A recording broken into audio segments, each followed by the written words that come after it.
Fashion জগতলৈ নিতৌ ন প্ৰতিভাই সফলতা লাভ কৰিবলৈ সক্ষম হৈছে। ইতিমধ্যে অসমৰ বিভিন্ন প্ৰান্তৰ লগতে সাংস্কৃতিক ৰাজধানী যোৰহাটৰ পৰা ফ্যাশন জগতখনত নিজ প্ৰতিভাৰে উজ্বলাবলৈ এতিয়া প্ৰতিযোগিতাসমূহত স্থান লাভ কৰি আহিছে বহুজনে। এনে এগৰাকী যোৰহাটৰ প্ৰতিভা কাটৰিনা ৰহমান। কাটৰিনা ৰহমানে শৈশৱৰ পৰাই ফ্যাশন জগতত সপোন দেখাৰ লগতে বিভিন্ন প্ৰতিযোগিতাসমূহত অংশগ্ৰহণ কৰি সফলতা অৰ্জন কৰি আহিছে। যোৱা 18 আগষ্টত যোৰহাট জিলা পুথিভঁৰাল প্ৰেক্ষাগৃহত অনুষ্ঠিত হোৱা আপাৰ আছাম টপ মডেল 2024 শীৰ্ষক ফ্যাশন প্ৰতিযোগিতাখনিত মিছ শাখাত বিজয়ী হ'বলৈ সক্ষম হয়।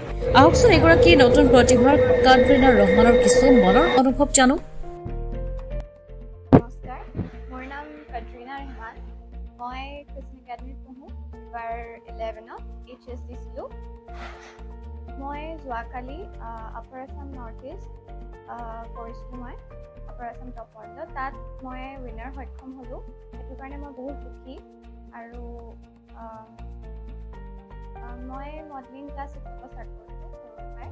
আৰু ক্লাছ 6ত ফাৰ্ষ্টতো মই আপাৰ আছামে কৰিছিলোঁ, কিন্তু তাত জাষ্ট ছাবটাইটেল পাইছিলোঁ। এণ্ড এটাৰ ভিতৰত মানে এটা হেৰি এটা আছে যে পিছলৈ আকৌ এবাৰ কৰিলে যাতে মই উইনাৰটো লাভ কৰিব পাৰোঁ।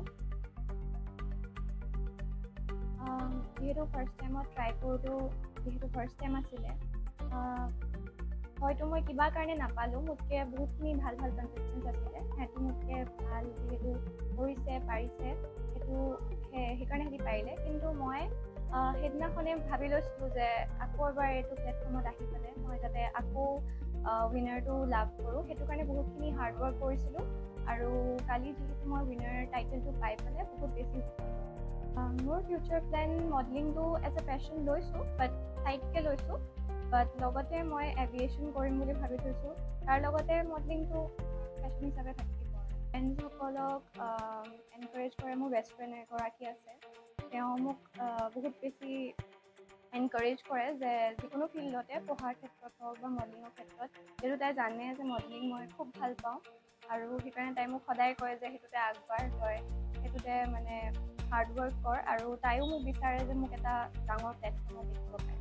মডেলিঙৰ ক্ষেত্ৰত আইডিয়েলিজম ক'বলৈ গ'লে এগৰাকী আছে, বাহিৰৰ হয়, জিজি হাদিদ বুলি। তেওঁক দেখি মানে মই ইনস্পায়াৰ হ'লোঁ। আৰু তেওঁক মই ইনষ্টাগ্ৰামৰ থ্ৰু দিয়ে দেখিছোঁ। আৰু ভাবোঁ যে তেওঁৰ নিচিনা এগৰাকী মডেল হ'ব পাৰোঁ। কুকিঙৰ লগতে মই ডান্সিং কৰি ভাল পাওঁ, ইভেন কুকিং কৰিও ভাল পাওঁ। ফ্ৰী টাইমত কুকিং কৰোঁ আৰু কিবা কিবি বনাই মেলি আৰু ডান্স কৰোঁ। মা পাপাকতো মই এই মুহূৰ্ততটো ক'ম মোৰ ফ্ৰেণ্ডছৰ নিচিনা বুলিয়ে ক'ম। মা পাপাই মোক বহুতখিনি সহায় কৰিছে। মা পাপাই বহুতখিনি মোক উৎসাহ দিয়ে যাতে মই নিজৰ জীৱনত আগবাঢ়োঁ। পঢ়াৰ ক্ষেত্ৰত বুলি নহয়, মায়েতো মোক সদায় কয় যে এক্সট্ৰা কাৰিকুলাৰ এক্টিভিটি কিবা এটা ৰাখি কিবা এটা কৰিবি, কাৰণ অকল পঢ়াই নহয়, লগতে কিবা এটা মানে মায়ে বিচাৰে যে মই কৰোঁ আৰু জীৱনত। সেইকাৰণে মোৰ মা পাপাক এজ এ ইনস্পিৰেশ্যন হিচাপে ল'ম মই। মডেলিং জগতত আহিব বিচাৰে তেওঁলোকে যাতে মই এটাই ক'ম যে কনফিডেঞ্চ লৈ যে কিবা এটা কৰিব পাৰে, যে এইটো বস্তু ডাকি ল'ব লাগে যে তেওঁ পাৰিবই বুলি, তেতিয়া আগবাঢ়ি যাব পাৰিব। মই মডেলিংটো ফাৰ্ষ্টত শিকা নাছিলোঁ, কিন্তু মডেলিং শ্ব' যেতিয়া এটা হয় তেতিয়া তাৰ 2 দিন বা 3 দিন আগতে মানে গ্ৰুমিং হয়। গ্ৰুমিঙত মানে যোনখিনি নতুন হয় সিহঁতক শিকায়, ভালদৰে শিকায়। ৱাকে হওক বা কিবা বস্তু ক'বলৈ হওক, ইন্ট্ৰডাকশ্যন দিয়া হওক, চব বস্তু শিকায়। এণ্ড তাতে ভালদৰে মন দিলে শিকিব পাৰে। হয়, এবাৰ যিহেতু মই উইনাৰ হ'লোঁ, বহুতখিনি ভালেই লাগিছে। কিয়নো নালাগিব, কাৰণ ফাৰ্ষ্ট টাইম যিহেতু কৰোঁতে নাপালোঁ, ত' এইবাৰ পাই পেলাই খুব ভাল লাগিছে। আৰু এইখিনি হৈছিলে